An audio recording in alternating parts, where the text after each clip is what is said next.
Russian propaganda seriously discussed the extent of Ukraine's guilt in the destruction of this building, which was hit by a Russian missile that actually wasn't intended for any precise strikes. The Kremlin's political regime fully controls the Russian media, and that is why the information machine of Kremlin regime, pretending to be a media corporation, is complicit in the war crimes of its leadership. Коли російська армія скоює воєнні злочини, таким чином вона або ж шукає цьому виправдання, тобто, що це триває війна проти нацизму, або врешті-решт просто це приховує. Bonjour, vous regardez l'Ukraine en flammes, une chaîne YouTube en français par l'Ukraine Crisis Media Center. Je m'appelle Tetiana Ogarkova et dans ce projet, on vous raconte comment l'Ukraine résiste face à l'agression russe. Dans l'épisode d'aujourd'hui, nous aimerions parler de tactiques de désinformation du Kremlin. En particulier, nos experts parleront de tentatives de justification de crimes de guerre commis par les troupes russes en Ukraine à travers leurs machines de propagande. Si vous souhaitez en savoir plus, continuez à regarder notre vidéo et abonnez-vous à notre chaîne YouTube pour ne pas manquer nos vidéos à venir. Pour commencer, écoutons Vadim Myski, qui est directeur de programme dans l'ONG qui s'intitule Detector Media. Il décrira les techniques et les stratégies que la propagande du Kremlin utilise pour faire circuler les mensonges et manipuler l'opinion publique. Vadim expliquera comment l'effet de Bruxelles fonctionne dans le monde globalisé moderne et quelles mesures l'État ukrainien prend pour réduire l'influence russe et son rôle dans la scène internationale. Écoutons-le. Whenever the Russian Federation commits war crimes, its propagandists justify this action, often changing the emphasis or blurring the facts. A classic technique that it wasn't done by Russia but by Ukraine. They tried to get away with it after the atrocities in Bucha, after the shelling of the Kramatorsk railway station, the shelling of Zaporizhia and PP, the shelling of an apartment building in Dnipro city, and many more examples can be cited. On the apartment building in Dnipro, this is actually a recent case, a recent example, still on everyone's ear. Russian propaganda seriously discussed the extent of Ukraine's guilt in the destruction of this building, which was hit by a Russian missile that actually wasn't intended for any precise strikes. Just imagine this shift in attention. They made up a story that the rocket was apparently shot down, and that's why it fell right on the house. Although, firstly, Ukraine doesn't have any weapon to shoot down the Hot-122 missiles, and secondly, this missile is intended to destroy aircraft carrier groups in the sea with the help of a nuclear bomb. Its accuracy is almost 1 kilometer. How can such a thing be fired over a densely populated area? You have absolutely no guarantee where it will hit any target on the land. And instead of answering this question and the question who actually launched the rocket, we hear attempts to shift the emphasis to some kind of responsibility of Ukraine in this tragedy. Often we also see direct calls by Russian propagandists to destroy Ukraine as a state and Ukrainians as a nation.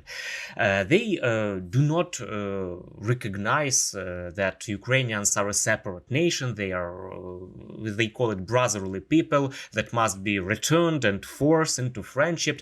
We can remember Putin's speech on the eve of the invasion.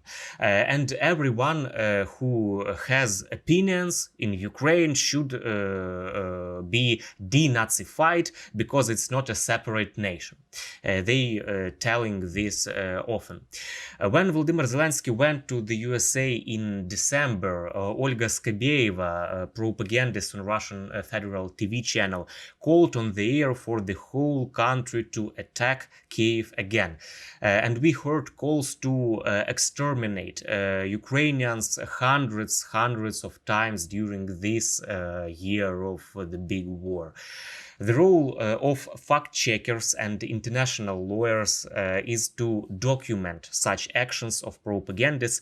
All this calls for aggressive war, and all this justifying the actions of the aggressor with outright lies. And I have high hopes that the propagandists will sit in the dock at the Russia tribunal, as well as the political and the military leadership of this country. As for trust in the Russian media and how it has transformed in the world since the beginning of Russian aggression, of course, many people in the world have changed their view on the Russian mass media. This is easier to do in Western countries because they believe in certain values very similar to Ukrainian ones, and our arguments are just understandable for them, more understandable. And the Western world has not yet forgotten the previous evil empire, which was which also had center in the Moscow, like Russia has now. This evil was reborn, and the West has this memory, muscle memory, of how to confront it and how to defeat it. Although in the 30 last years after the collapse of the Soviet Union, Russia managed to build many new bridges with the societies of the Western countries. It supported political parties, extreme right and extreme left, and these parties are not always the political fringe. Sometimes they become members of coalitions in the parliament. It is very easy for them to get to the very top of the media and political agenda in their countries with their pro-Russian position, pro-Russian narratives and messages. Although now openly pro-Russian messages are definitely considered a tone of voice, bad tone of voice, and politicians are trying to camouflage them somehow. There is also a large network of Russian media. The leaders are the Russian foreign broadcasting companies Russia Today and Sputnik, but there are also smaller companies that publish materials that are constantly sharing this unbalanced vision of the world and very loyal to Russia.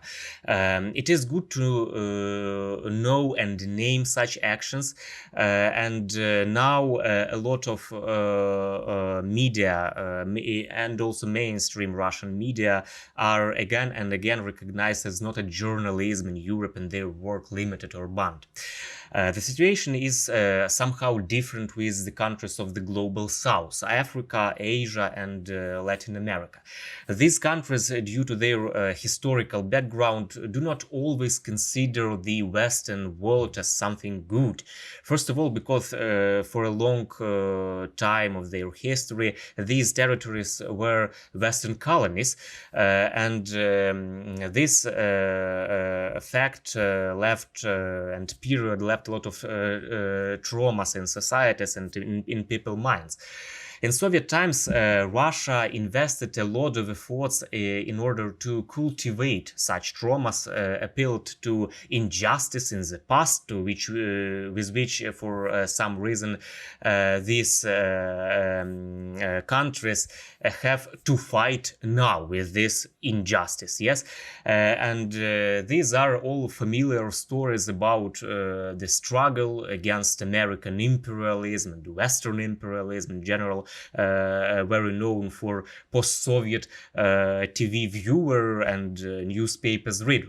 Apparently, the West countries to enslave these countries, although this is obviously not a correct assessment, because instead of the values of liberal democracy and open market, which the West shares with this influence, Russia offered support to certain authoritarian leaders hiding behind the slogans of socialism.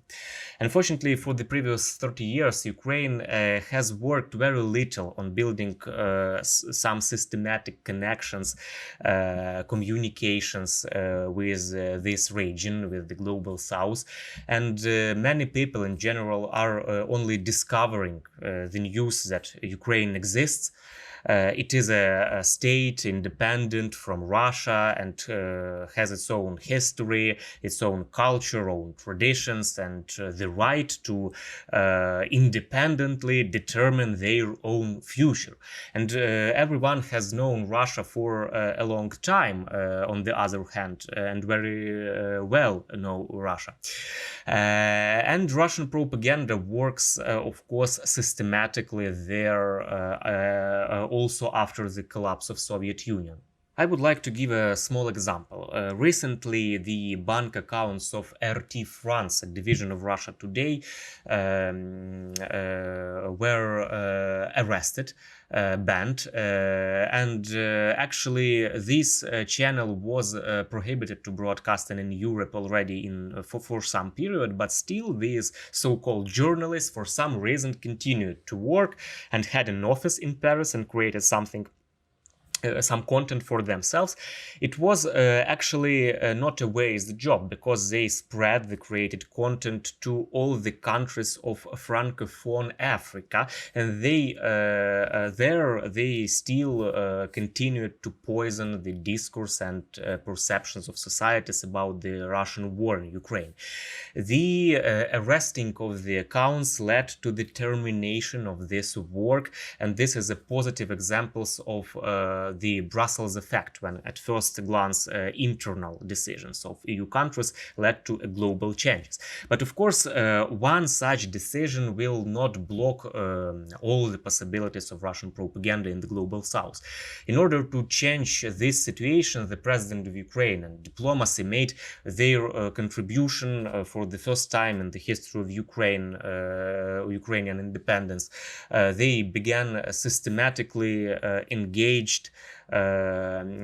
being engaged in this direction, in communication with societies, with leaders, with parliaments of the global south countries. Minister for Foreign Affairs Kuleba toured African countries in the fall. The president held talks with the leaders of the countries. This is very important because each country is a voice in the UN General Assembly and other UN structures where we expect to reduce Russian influence and Russian role. Ensuite, veuillez entendre Mariana Prisjazniuk de l'ONG Stop Fake. Elle nous fournira une analyse de campagnes d'information organisées et exécutées par la machine de propagande russe. Hello, my name is Mariana Prisjazniuk, and I'm a journalist for Ukrainian fact-checking project Stop Fake. Russian propaganda and disinformation are part of a criminal war that Russia has waged against Ukraine. The full-scale offensive was preceded by a series of provocations in Donbass, which was primarily aimed at creating a so-called pretext for a greater invasion. But in fact, Russian propaganda has been making these pretexts for the entire 9 years of Russian aggression, and it started even earlier. The Stop Fake team has collected hundreds of examples of Russian disinformation, propaganda pieces, fake news, and analysis of it proves that information campaigns against Ukraine, preparations for full-scale invasion, and preparation of the information field for such actions. All these were well planned, and it should be considered as a complicity in the criminal actions of Russian political leadership against Ukraine. However, in a broader sense, Russian propaganda was prepared in advance for the Great War, and the propaganda machine served practically all levels of Russian authorities, broadcasting, amplifying, and emphasizing narratives for different audiences inside and outside the Russian Federation. The main goal of Russian propaganda over these years has been to discredit Ukraine as a state, to portray it as a failed state, as a fake state, to destroy European unity, to create an alternative reality of the already occupied territories, and to strengthen the tendencies of historical revanchism. And from this point of view, the peculiarity of Russian propaganda is that it creates not only an alternative reality, it creates not only a compliance to the crimes of nowadays, but also rewrites the past, raising identity. This is exactly what we see in the occupied territories, and this is what the Kremlin's aggressive policy is striving for. As I have already mentioned, one of the anti-Ukrainian theses of Russian propaganda was that Ukraine is a fake state. And for all these years, the Stop Fake team has been recording this discrediting campaign in this direction. And finally, February 24, the whole world heard that this is why Putin believes Ukraine should be destroyed. And another area of Kremlin propaganda has been and remains the stirring up of interstate disputes, especially on the regional level. A striking example of such disinformation campaign is a well-known example that Romania, Poland, and Hungary intend to occupy Ukraine intentionally. And moreover, we hear these claims in political statements from Russian politicians very openly, very directly. And in addition, on this level, interregional level, Russian Federation has also launched an information campaign to persecute Ukrainian refugees abroad, portraying them as Nazis, ungrateful or aggressive toward the local population. And these are dozens of fakes in which Russian information sources falsified photos, video, also created pretexts, and even used materials from the past years. This combination actually of political and media voices proves that fact that the Kremlin's political regime fully controls the Russian media, and that is why the information machine of Kremlin regime, pretending to be a media corporation, is complicit in the war crimes of its leadership. Also, diplomatic missions and so-called pro-Russian organizations abroad often participate in such campaigns, being a part of this combination, and strengthen the presence of criminal narratives abroad.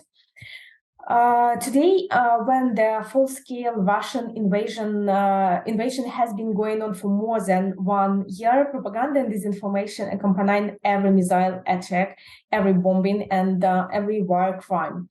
Every day, we record dozens of fake messages aimed at undermine the morale of Ukrainians who also remain in country, who remain in Ukraine, to undermine the credibility of the armed forces of Ukraine and obviously to undermine the solidarity with Ukraine worldwide. At the same time, Russian propaganda continues to pump up hatred for Ukraine within its own population, spreading enormous amount of hate speech for increasing support for genocide of Ukrainians. These are all separate information campaigns that are well organized and spreads through social media and anonymous communication channels, primarily Telegram. But the directors and performers, all these people also have names, just like those who fire missiles at civilians as well, just like those who make decisions about committing war crimes. Therefore, Russian war propaganda should be considered on the same level as the crimes that Russia commits daily in Ukraine. En fond, vient entendre Svetlana Slipchenko, responsable de l'ONG Vox Tchèque. Elle parlera du travail important des organisations de vérification de faits. Également, elle décrira des narratifs dans la rhétorique de la propagande russe qui suivent généralement tous les crimes de guerre majeurs commis par des envahisseurs. Écoutons-la. Зазвичай Росія використовує декілька методів для того, щоб пояснити скоєні воєнні злочини.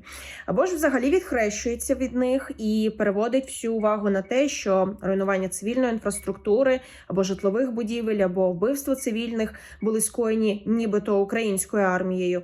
Або ж навпаки пояснює, що руйнування житлового будинку, лікарні або пологового будинку, драматичного театру – все це нібито було необхідно для знищення так званих нацистів. Так, Росія продовжує їх шукати в Україні і продовжує підтримувати наратив про необхідність так званої денацифікації. Більше того, це досі залишається частиною так званої спецоперації воєнної російської. І досі не йде мова про те, що Росія веде війну проти України. Тут також варто нагадати, що Росія намагається виправдати свою агресію тим, що нібито захищається і від агресії Заходу, і нібито має протистояти цілому НАТО у цій війні, але зовсім не говорить про те, що це насправді війна просто проти України та проти українців. Безумовно, Росія приховує і те, що стосується катування цивільних, знову ж таки переводячи стрілки на те, що це нібито робить українська армія. Так само відхрещується від використання, скажімо, лікарень для того, щоб надавати послуги медичні, допомогу лише своїм військовим, виписуючи звідти тих, кому насправді потрібна допомога. Це, зокрема, стосується тимчасово окупованих територій. Коли російська армія скоює воєнні злочини, таким чином вона або ж шукає цьому виправдання, тобто, що це триває війна проти нацизму, або, врешті-решт, просто це приховує. Тут можна ще згадати випадки деокупації Київщини, деокупації Харківщини, коли з'явилися прямі докази того, що російська армія вбивала і катувала цивільне населення. Що одразу каже Росія, що все це постановки української влади, постановки лікарів, постановки навіть ледве не за участю міжнародних організацій, аби лише звинуватити Росію у тому, що насправді зробила Україна. Але примітно, що жодних доказів при цьому ніхто не наводить, не пропагандисти, ні представники держави, і це все залишається лише на словах. А от прямі докази є саме у українців, є у міжнародних організацій, які теж зараз залучені до допомоги Україні. Є, звісно, і у різних громадських організацій, які займаються відслідковуванням воєнних злочинів. Є у фактчекерів, які врешті-решт фіксують кейси дезінформації, де пропагандисти повністю виправдовують скоєні воєнні злочини. Це, я думаю, є нашим найбільшим інструментом у майбутньому суді над росіянами, над тими всіма злочинами, які вони скоїли протягом цієї війни. Це те, що ми збираємо, документуємо базу того, що було зроблено російською армією, які були скоєні злочини проти українців. Безумовно, цим займаються у першу чергу юристи, це роблять ті, хто фіксують результати цих злочинів, так, це і робота фотографів, робота журналістів, коли фіксуються зруйновані будівлі, коли фіксуються моменти, які стосуються того, що є жертви серед цивільного населення. А от щодо роботи фактчекерів, ми намагаємося вести своєрідні бази російської пропаганди для того, щоб фіксувати кожен спростований фейк і потім мати можливість показати, ось дивіться, як Росія відповідала на черговий знищений житловий будинок або зруйновану лікарню. Ось що вони казали, як вони брехали, як вони висвітлювали це для своєї аудиторії, для українців, зокрема на тимчасово окупованих територіях, навіть для європейців, адже Росія таргетує свою пропаганду ще й за кордоном дуже багато. Все це ретельно фіксується, на щастя, багатьма фактчекінговими організаціями. Насправді, не лише в Україні, а й за кордоном фактчекери також бачать прояви російської дезінформації, російської пропаганди, також спростовують її. І я вірю, що ці спростування з часом можна буде використати саме як доказ того, що Росія приховувала свої воєнні злочини або ж виправдовувала їх абсолютно надуманими причинами, знову ж таки, про так звану денацифікацію.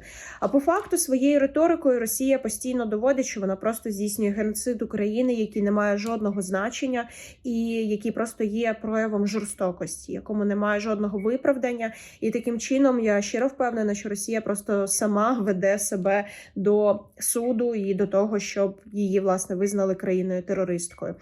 І звідси також додам, що кожен обстріл цивільної інфраструктури, кожне руйнування житлового будинку, воно зазвичай буде у риториці російської пропаганди супроводжуватися кількома однаковими наративами. Вони можуть суперечити один одному, вони можуть заплутувати вас. Все це, аби складно було розібратися, де насправді правда.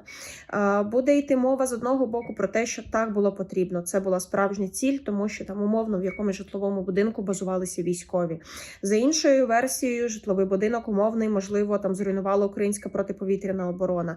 Або ж взагалі будуть казати про те, що це українці запустили умовну точку У для того, щоб вона знищила якесь угрупування російських військових, а потрапило в житловий будинок. І таких версій ще може бути кілька. Вони всі нібито суперечать одна одній. Вони виникають одночасно у дуже багатьох джерелах, у соціальних мережах, у медіа. Вони заплутують, і просто звичайному споживачу цих медіа, цих соціальних мереж стає складно розібратися, так, а де ж була та правда, і врешті-решт починає людина вірити у щось одне. І те, що все одно залишається частиною дезінформаційної кампанії. Правда ж на боці тих, хто оперує фактами, хто оперує доказами, такою зазвичай є саме Україна, яка збирає, власне, докази того, що Росія продовжує скоювати воєнні злочини. Це все ретельно документується, а факти російської брехні так само є зафіксованими. І далі, знову ж таки, сподіваюся, що можуть бути використані для того, щоб засудити Росію. C'était l'épisode de l'Ukraine en flammes, projet de l'Ukraine, Crisis Media Center. Je m'appelle Tetiana Ogarkova et nous n'allons pas tarder à enregistrer et diffuser d'autres épisodes. Dans la description sous cette vidéo, vous trouverez des informations utiles sur la manière dont vous pouvez aider l'Ukraine à résister face à l'agression russe. Si vous trouvez notre travail utile, n'hésitez pas à partager ou à commenter cette vidéo. Restez avec nous et soutenez l'Ukraine. Slava Ukraine!